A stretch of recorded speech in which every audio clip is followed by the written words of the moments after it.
Welcome to My Psychedelic Roots, a podcast of conversations with people from a broad swath of lived experience to explore their psychedelic beginnings or roots, what led them to start using psychedelics, what those early experiences were like, and how those roots have impacted their life's unfolding.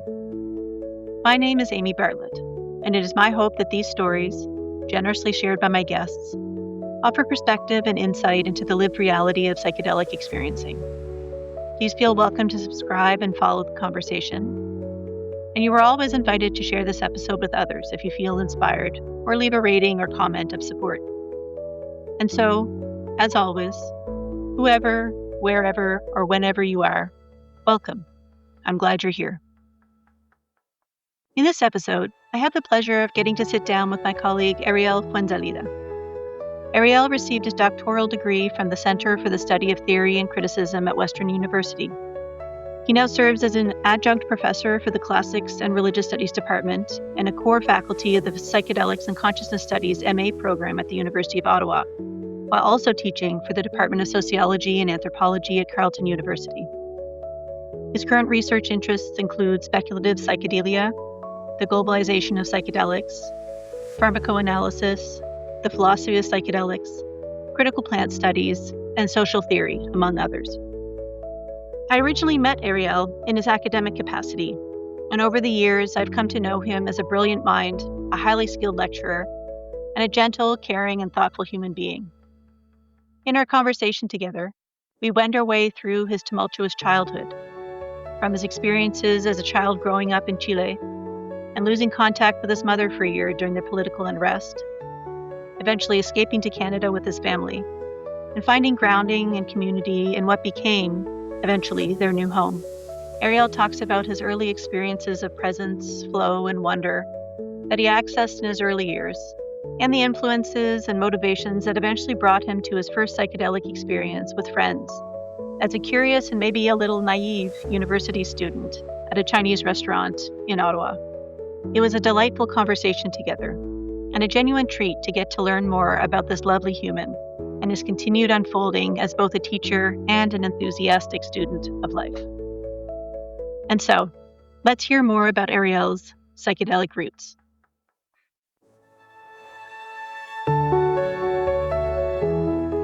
Wonderful. Ariel, great to have you here.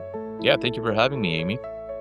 So as we jump into our conversation together, I always like to offer for folks to share anything that you think it might be important for people to know about your background and your life today before we move into conversation together.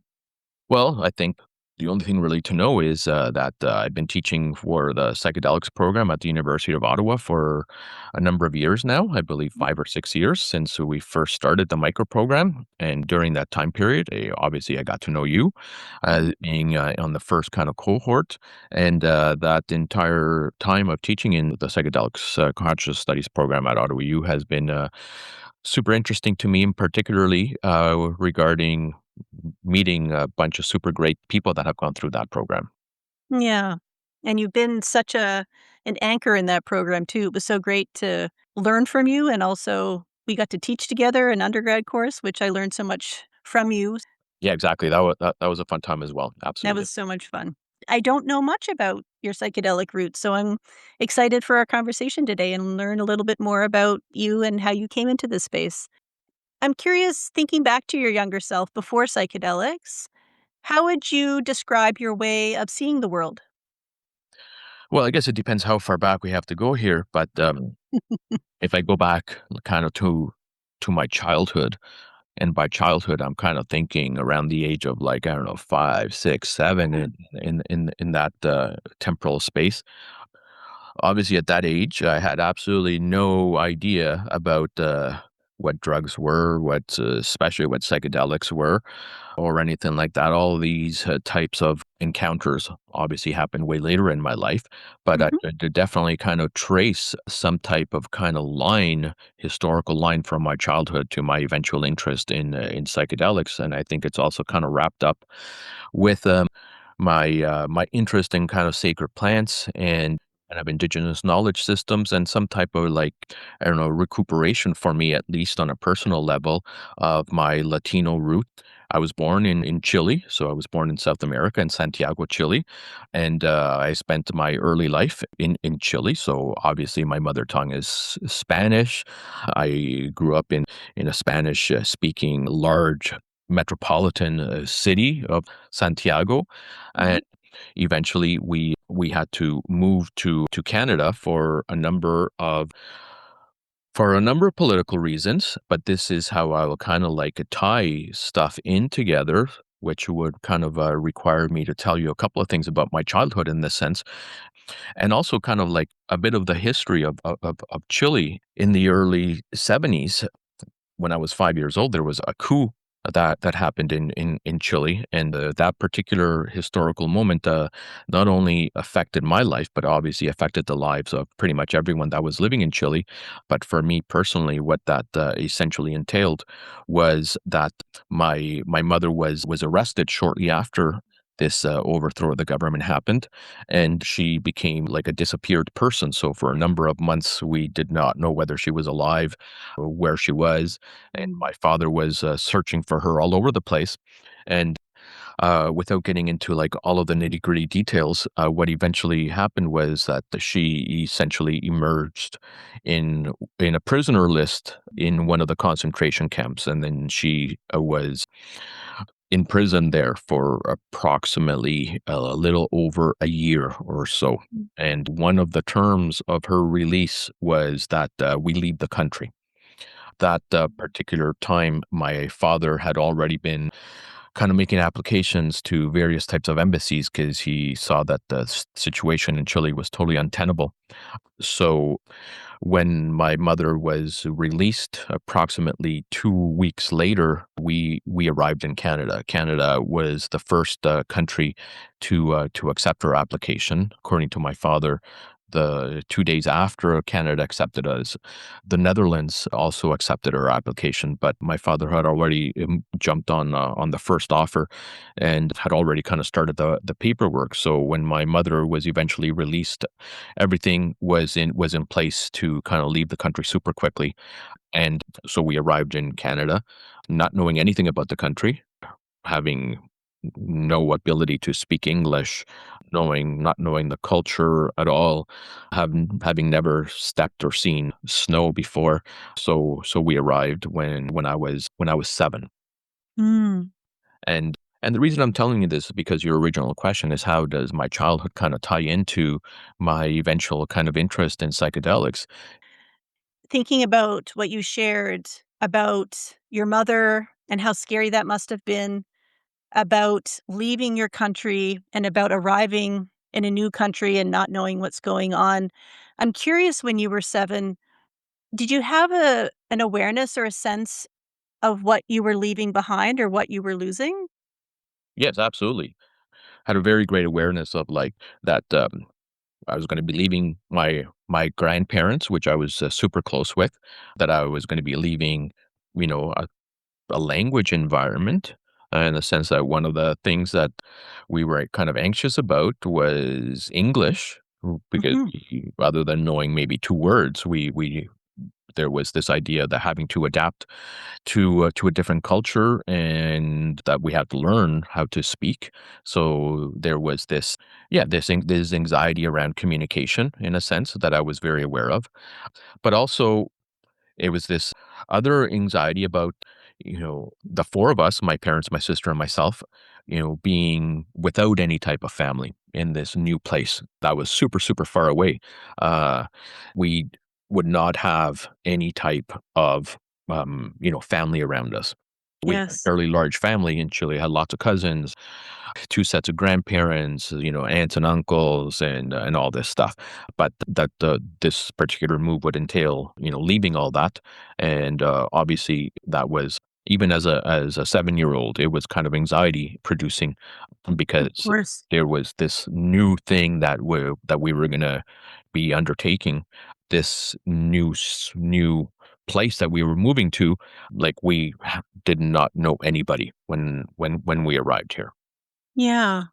Were there any threads that you were able to bring from Chile to Canada? Like, maybe not culturally, but in terms of experience. I'm thinking, you mentioned your relationship with sacred plants. I'm curious if nature was a bridge in helping you move from one place to another, or, your relationships with your family, did they become closer because you just had each other? Yeah, the only comfort was that, yeah, I was going to be here with my parents, and in a Yeah. sense, obviously that produced like a closer relationship and a closer bond with my parents, which I still have to this day. But this kind of central idea of like moving away, only being the four of us, that totally kind of produced a super close knit relational kind of environment with my parents and my sister. I bet. Was there a time when you remember that you started to feel comfortable in Canada, or where things started to feel a little more grounded or a little less chaotic for you? Or was that something that just sort of happened gradually over time? It kind of happened gradually over time, in a sense. Like the first few years that we were here, my parents still had the idea that we were only coming here for a temporary period, and that Mm. things would politically settle down in Chile, and things would kind of go back to normal. So their initial idea was we're coming to Canada for like a year or two. Yeah.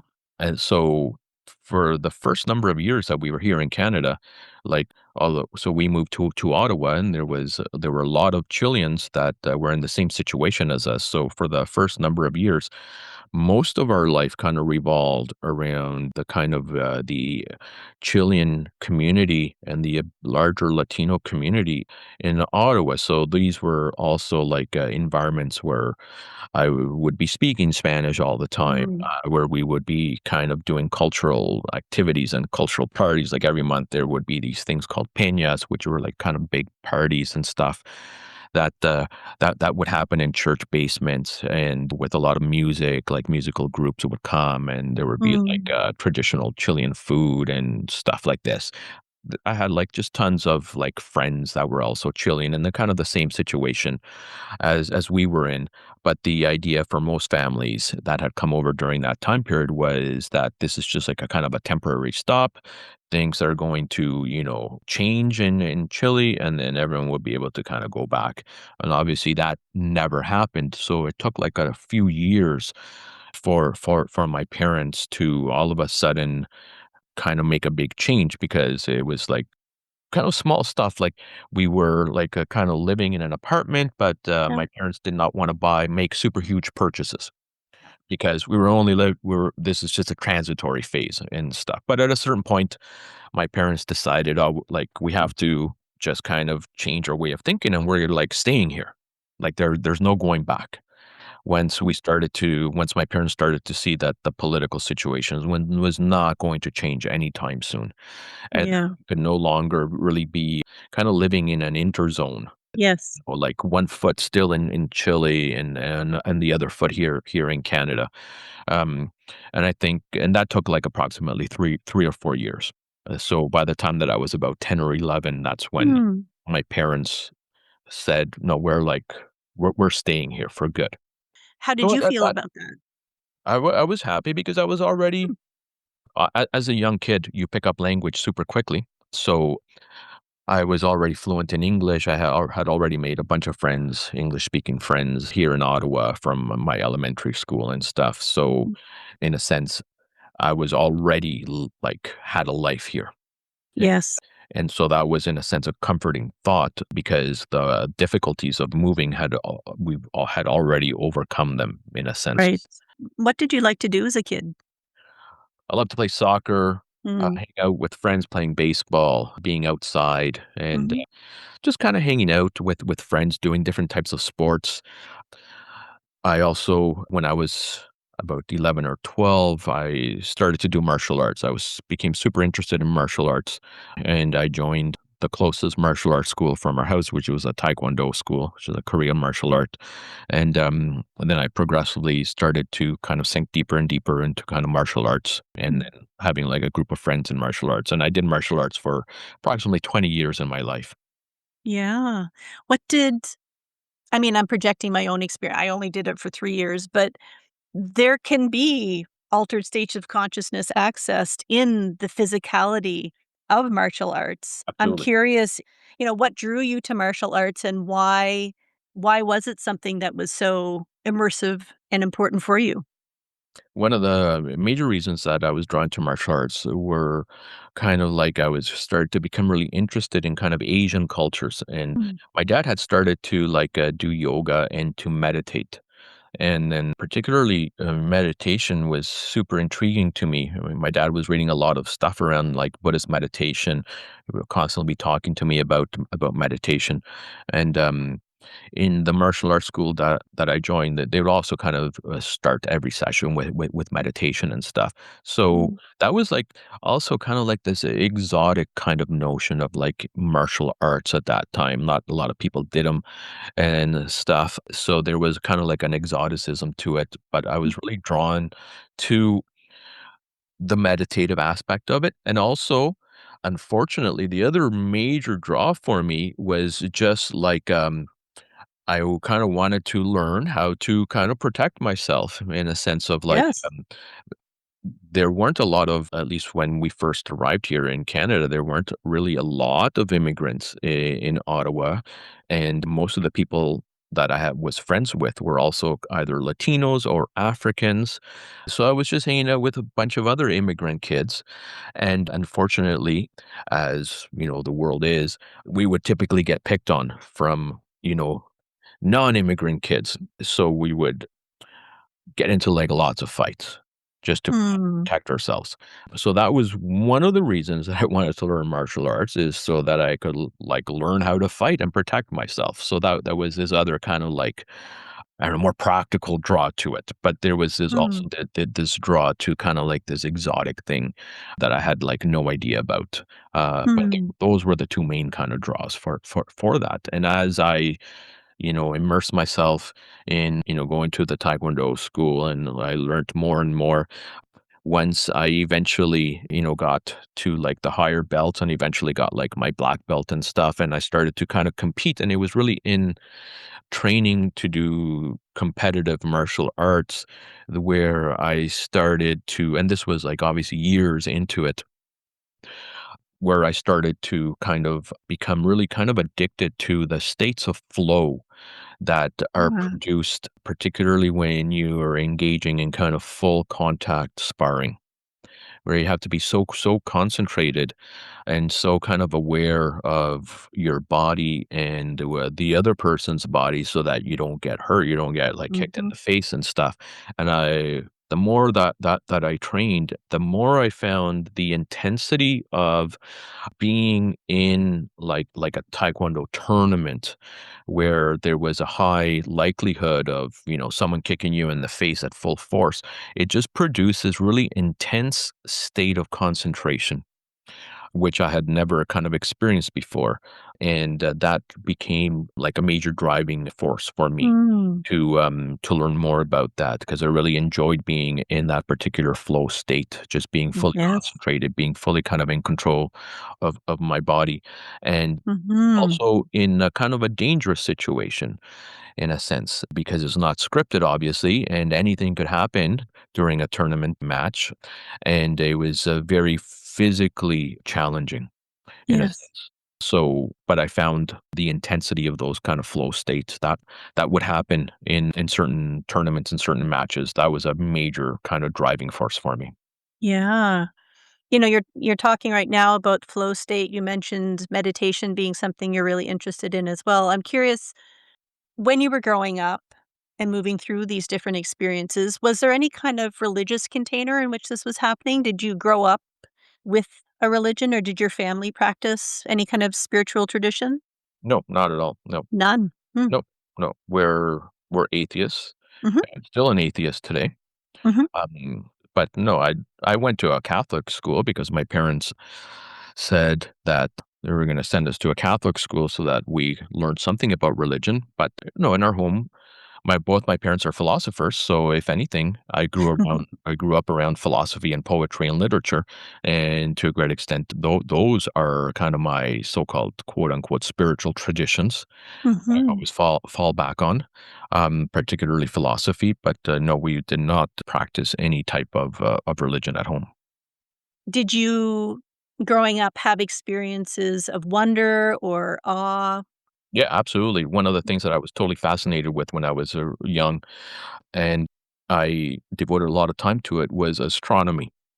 So, like, my Ah. parents bought me, like, a telescope, and I was reading all these astronomy books, Mhm. and I think it was, some of my first kind of, like, experiences of awe and wonder were with my telescope, like, late at night, kind of looking out into the sky and, reading about the, infinite nature of the universe and all of the kind of stuff that is out there that we can't see. And so Mhm. space and astronomy was something that was really, now I could kind of say it was a kind of spiritual in a sense, but it produced this sense of wonder and awe.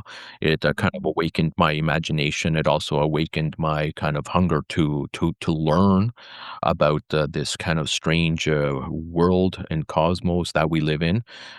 So I was always drawn to kind of looking up at the heavens, Mm. and kind of researching it. So I would incessantly, as a young kid, be buying books on astronomy, anything to do with the space when, like, the Columbia and the Challenger Yeah. space were were being launched. I would kind of collect the newspaper clippings and watch that incessantly. So that was kind of where I would experience awe and wonder early in my life. That's lovely. I mean, sidebar, have you been following the Artemis 2? Oh yeah, totally. I still love all that stuff.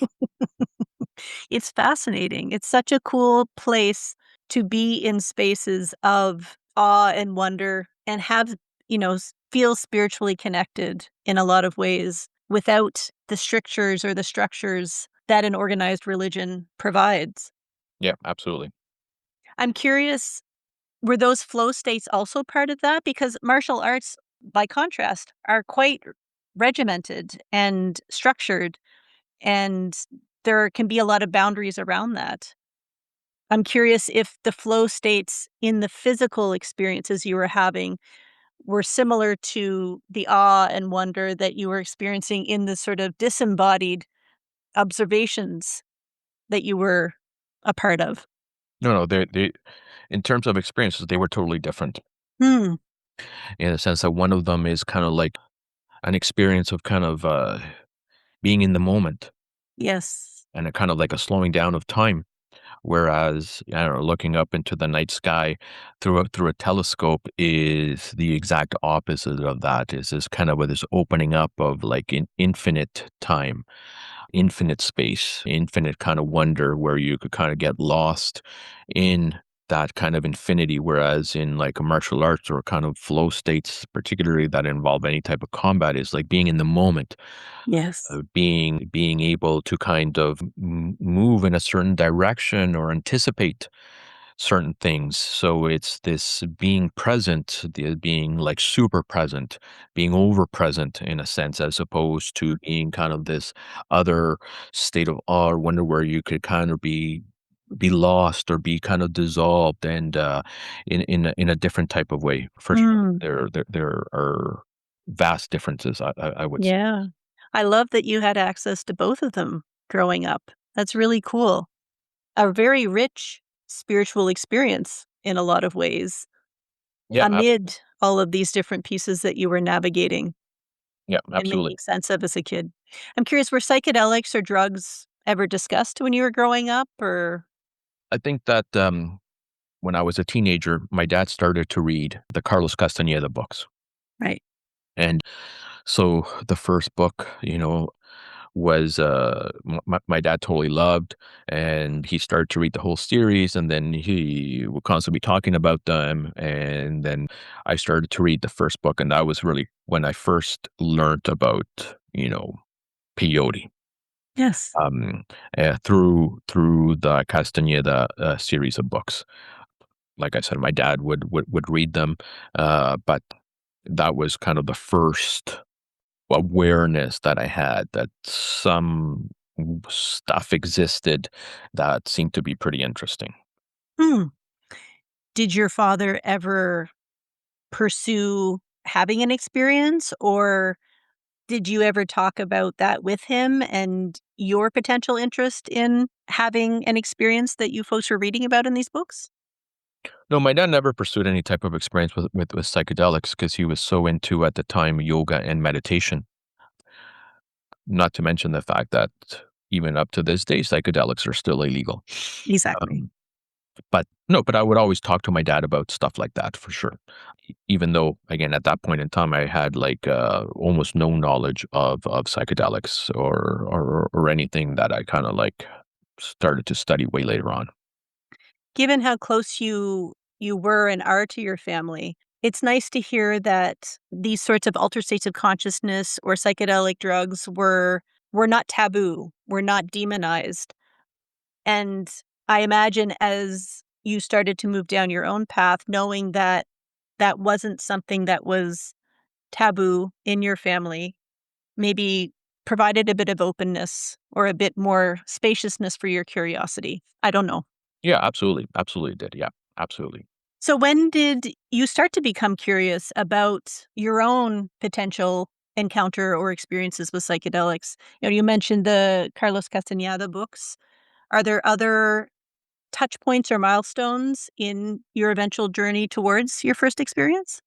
Yeah, no, absolutely. And it was when I took this course from Charlie Laughlin, this medical anthropology course, and then I took many other courses with Charlie. Charlie became one of my supervisors when I entered an M.A program in religious studies, and he was like totally pivotal, at least in my own kind of personal development, because it was through that first course, that medical anthropology course, where I first started to learn about rituals, about different medical systems, about possession trance, and most notably in that course, Charlie talked a lot about peyote and peyote ceremonies. So it was that course that like introduced me to altered states of consciousness. Before that, I had never like I did not have like a term. So that course introduced me to altered states of consciousness, and more specifically, it introduced me to ritual, and it was through the study of ritual that again we had this section in the course where we were covering the peyote ceremony. And that Mm. totally fascinated me because, again, it was this link to these Carlos Castaneda books, and Carlos Castaneda. I was kind of reading him as fiction in a sense, but Huh. the course, the medical anthropology course, kind of opened my eyes to the field of anthropology, and Charlie would do this thing called field work where he would go and he had tried peyote and he had done field work in various parts of the world with different people, and so I started to become more and more interested in anthropology and in the kind of possibilities that anthropology could provide you with having kind of like direct experiences and learning by kind of doing, by immersing yourself in, whether it's ritual or just understanding a different culture and so forth. And I started to become increasingly kind of fascinated with all of that, particularly with ritual, Mhm. which again, this opened the way to delving deeper and deeper into altered states of consciousness, into Yeah. meditation, and into a whole bunch of other places. And all of this awakening, from what I understand, was happening in the context of university, and there can be drugs swirling around in those environments. I'm curious, did you talk to your friends about psychedelics, or did you have experiences with them, or did you know other people who were having these experiences of non-ordinary states of consciousness around you? Oh yeah, absolutely. Like Mhm. in university and in those environments, particularly people taking this course and other courses in the anthropology department, in the religious studies department, that I started to meet people that had these types of interests. And and obviously once you start to talk to people about psychedelic substances, then inevitably you will They have show up. opportunities. Yes, exactly. They'll kind of show up in strange kind of ways. And it was yeah, so it was in that environment where, I crossed paths with a mushroom for the first time.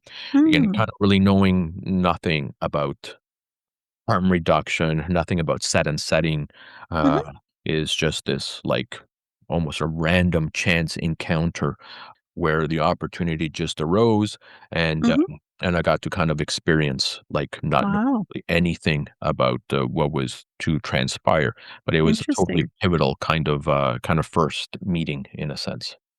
If that first psychedelic experience were a chapter in your life story, what would the title of that chapter be?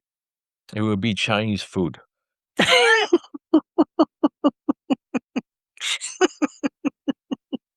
Oh, I'm interested to understand why. Well, the reason why is because this chance encounter with the mushroom happened in a Chinese restaurant.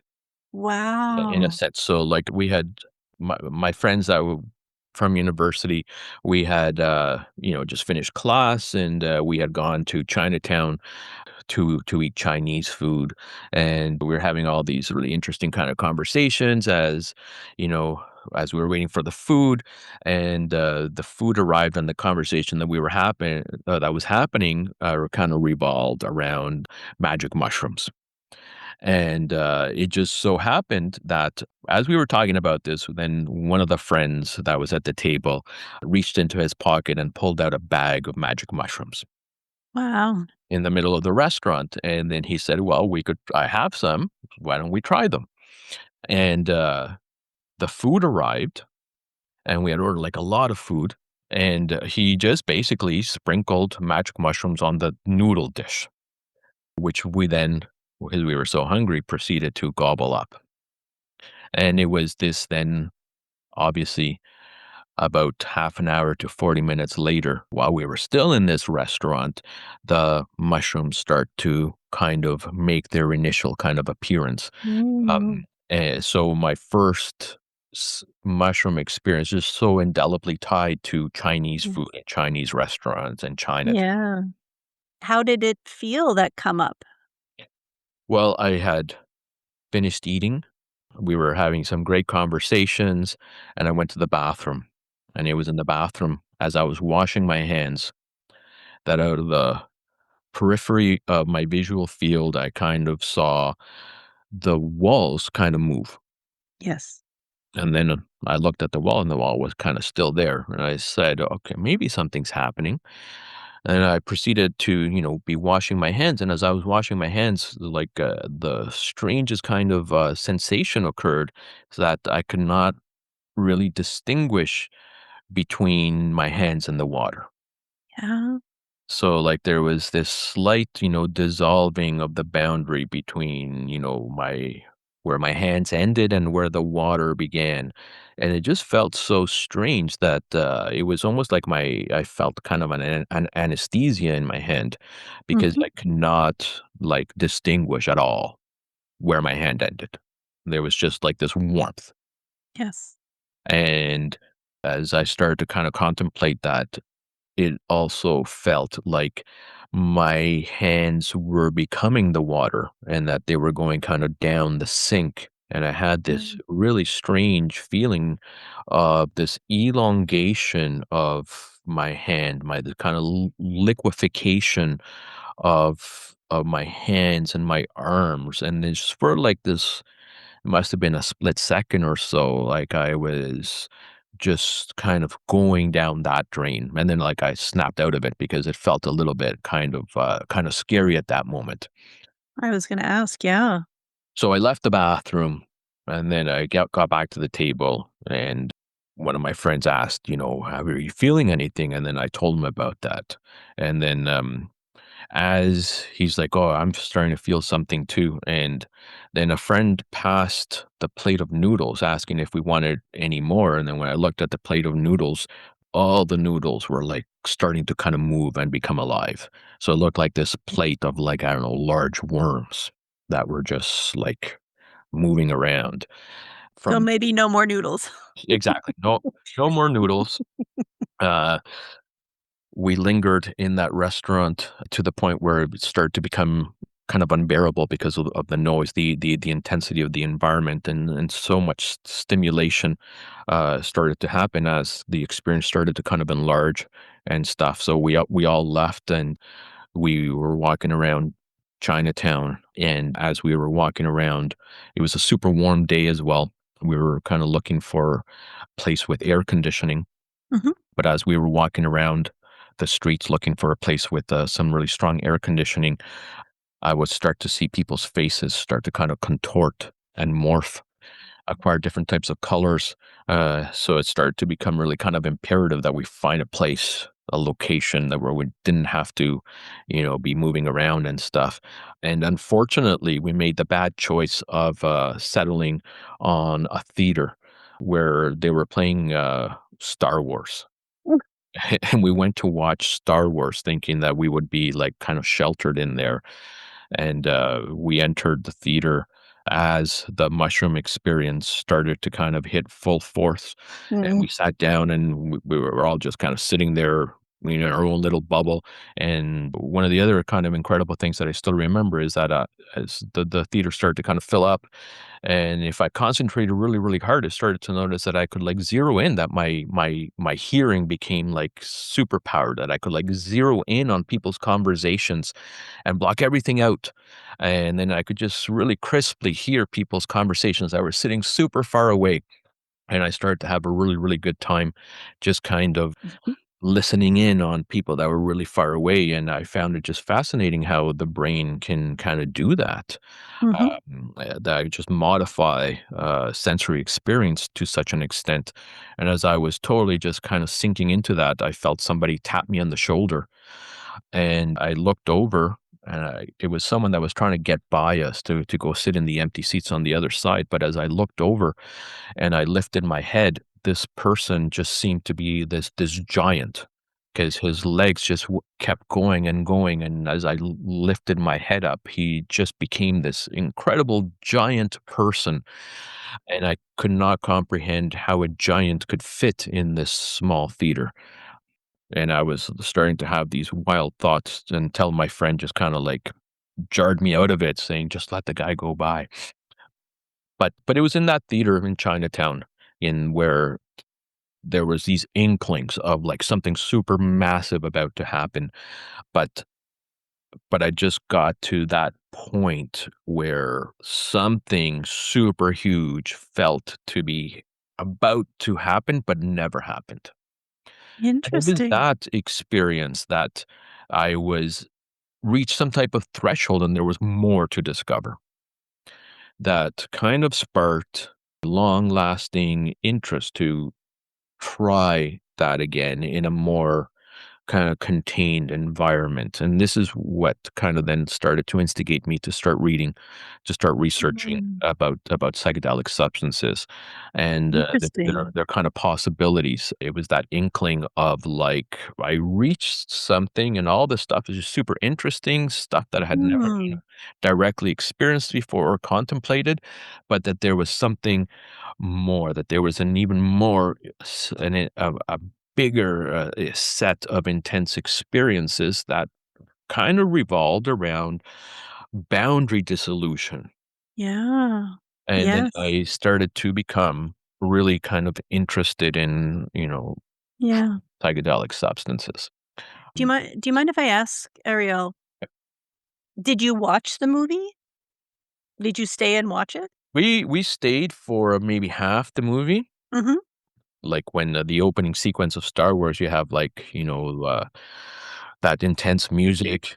And then, Yeah. yeah, so like the Imperial March music comes on, and then you start to get all these, like, dark vibes, and my Mhm. head started to go into, like, different kind of nasty places Mhm. and stuff, and, we were not enjoying it. We kinda sat through, but it was, like, a struggle for everybody, to the point where, yeah, about, like, I don't know, a quarter of the way in, we decided, like, "Let's leave." Yeah. And when we left, again, I was starting to like the carpet was moving. I wasn't sure if I was, actually stepping on ground or anything. But Right. essentially left the theater. We found a park where we just parked ourselves, and then kind of went through the rest of kind of the come down of the experience, in a sense. That's great. I'm so glad that you were with others and that you all felt the need to move and could move together as you needed. And that, how did you've been describing your individual experience. How would you describe the collective experience? Or did you have an awareness of what your friends were experiencing, or how your experience was relative to theirs? Oh, yeah, absolutely. We were talking about stuff that was happening, like, Mhm. all the time in a sense, and it was that kind of contact with, like, oh, like, my other friends are kind of feeling some of the same stuff. That was, totally reassuring in a sense, Yes. and obviously that produced kinda like a bond between us, and that kind of bond, so afterwards, we had, a number of other communal types of psychedelic experiences together because we were all kind of interested in exploring that space. Mhm. But yeah, definitely, psychedelic experiences obviously produce social cohesion, uh, Mm. early as you go through, challenging experiences together, for sure, and then obviously, then you have, like, people that you could talk to about the strange stuff with. Yeah. That validation, I imagine, would have been helpful when things felt scary, but Yeah, that someone else was experiencing the same thing. So how absolutely. was that come down together in the park, in nature? I imagine much lower stimulation, Yes, more absolutely, grounded with. absolutely. You had this grounding, we were, like, kinda sitting in the grass Mm. felt, like, super nice, uh, but, kind of like we entered that kinda, like, slightly euphoric type of state as you Mm. come down from, Yeah. that edge where Yes. stuff is gonna get, like, really, really intense, but, it was kind of overcoming that edge and, perhaps luckily not having eaten more magic mushrooms during that meal. But then it again, it gave me this inkling, like, there's something more to this experience that I just was hit upon a threshold and that there's more beyond that. And then, like, and that was what, instigated Yeah. early kind of searches to learn more. Do you feel like you've stepped over that threshold that you felt so clearly in that first experience? Oh, yes, absolutely. Yes. I've had, like, a number of psychedelic experiences, particularly in, really, really good, kind of ceremonial containers that, because of the container itself, because of the particular way that the ceremony is set up, it allows you to let go of these types of fears, and the container obviously allows you to go beyond those types of thresholds and to really fully immerse yourself into wherever the substance that you have just ingested wants to take you. Mhm. Ariel, is there anything that you wish you had known before you went through that first experience? Oh, absolutely. The central thing is learning about, like, harm reduction and particularly set and setting. Yes. Like, planning for, incredibly intense experiences is, like, the first thing I would say. Like, it's just super dumb to just take magic mushrooms when someone pulls out a bag in the middle of a restaurant and not knowing, anything that could possibly happen. So yeah, I wouldn't not do that again, obviously. But again, there's not this knowledge, there's not a prior awareness of the actual, degree of intensity or depth of these experiences because it's really unimaginable that before you have experienced this directly, really the profound alteration of consciousness that they can produce. So, Yeah. being ignorant of that, you can't fathom the degree of intensity, and change that these substances can produce. Yeah. You know, you described in your childhood these very intense experiences, whether the lack of safety in the political context, the disconnection from your home and from your culture, to the martial arts, to accessing and being in awe of the universe and the stars and planets. There's a lot of peak experiences in how you grew up and what you had access to. And I'm really interested that in your first psychedelic experience, it also opened up and laid the ground for pursuing these peak experiences and these altered states of consciousness. I'm trying to think of how to phrase this question, but there's something Maybe this isn't the right question, Ariel, but why do these experiences matter to you? Or what role do these peak experiences play in your life? Because you've experienced a lot of them in a lot of different venues and a lot of different ways throughout your entire life.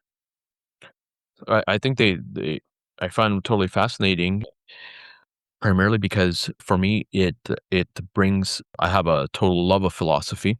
I have a Mm. total love of different philosophical systems, and having these different types of experiences brings certain types of philosophical ideas to life. It Yes. allows me to really comprehend directly a whole bunch of kind of philosophical assumptions or philosophical problems or issues that I'm kind of working through in my own head, and it produces them in as a lived kind of experience. So Mm. yeah, I totally see the kind of the dipping into these experiences, whether it's through meditation or whether it's through kind of the ceremonial use of different types of psychedelics, as opportunities to kind of continue a certain type of philosophical dialogue with myself.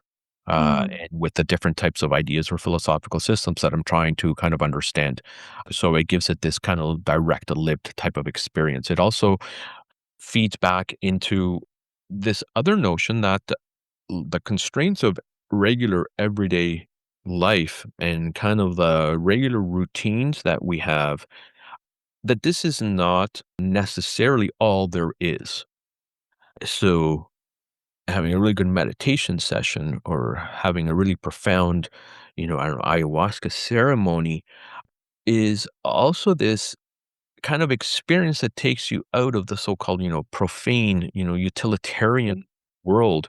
And it gives you, for a brief amount of time, this expansive, profound sense of intensity that you're just so grateful to be alive, and that gratitude for life and the all the different possible types of experiences that one can have. Like, it just really sets it this new condition for what experience is. Mm. Where, even though I could be like, I don't know, working all the time, it's these other moments that really put life into this larger kind of matrix for me, that like although I may have my own kind of personal daily or weekly challenges about this super small stuff, um but life is way bigger than that. Yes. The range of experiences that we could have are just way bigger than the stuff that we do kind of every day. And I think it is just like dipping into this other largeness of the possibilities that kind of rejuvenates me, Yes. not just on a daily basis, but also like intellectually.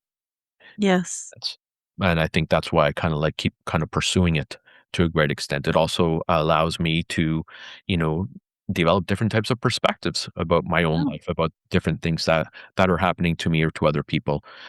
But again, for me, the most fulfilling thing is this kind of constant dialogue with kind of philosophy that I like to have, that these experiences totally, in one way or another, re-energize kind of my own thinking or my own kind of love of kind of philosophy, of just learning, of just being immersed in stuff that is just kind of like larger than me, that I like to contemplate.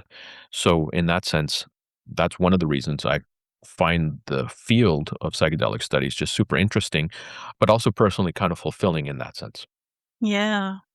Oh, that's so beautiful, Ariel.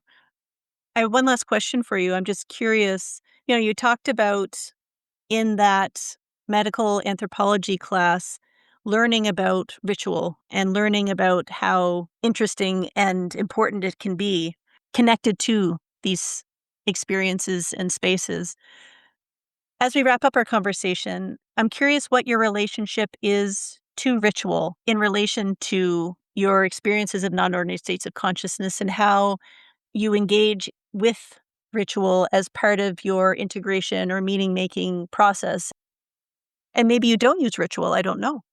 Well, in a sense, I kind of think of ritual kind of like how anthropologists think of ritual. Is like, so to explain it really briefly, um, we go in as one person, and then you enter a ritual, and then you come out as another person.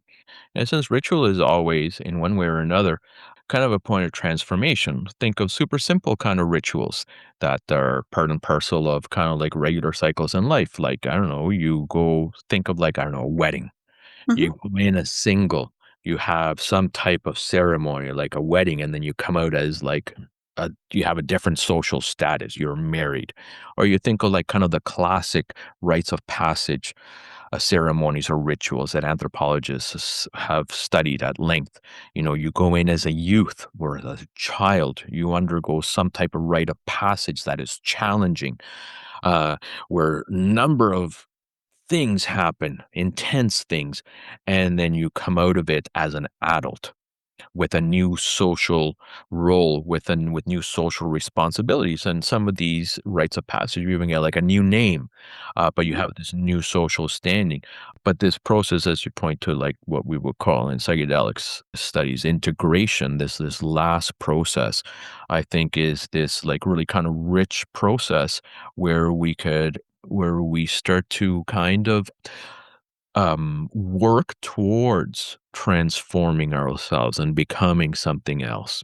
Hmm. I'm really kind of interested in those processes of becoming. And what are you becoming?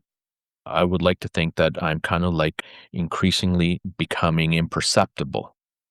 To Hmm. the degree, and what I mean by that is a process of becoming imperceptible is this process of not like kind of like fixating on the small little irritating details of life, and rather um taking life in as just one kind of grand adventure of imperceptibility Yes. in a sense. And again, by imperceptible, I mean this reduction of our own self-importance, uh, Yes. and to being more kind of in touch with others, with whether human, plant, animal, or whatever. Or the universe, it Or makes me think about that childhood fascination too. It's so beautiful, Ariel. Thank you so much for sharing your story and your path and that first experience. Really beautiful, and I'm so grateful for all that has unfolded and your continued interest and contributions to this field. It was a real pleasure to hear your story and to get to sit down and wend our way through this space together. Well, thank you for having me, Amy. Super good Mm, conversation. Thank you. thank you.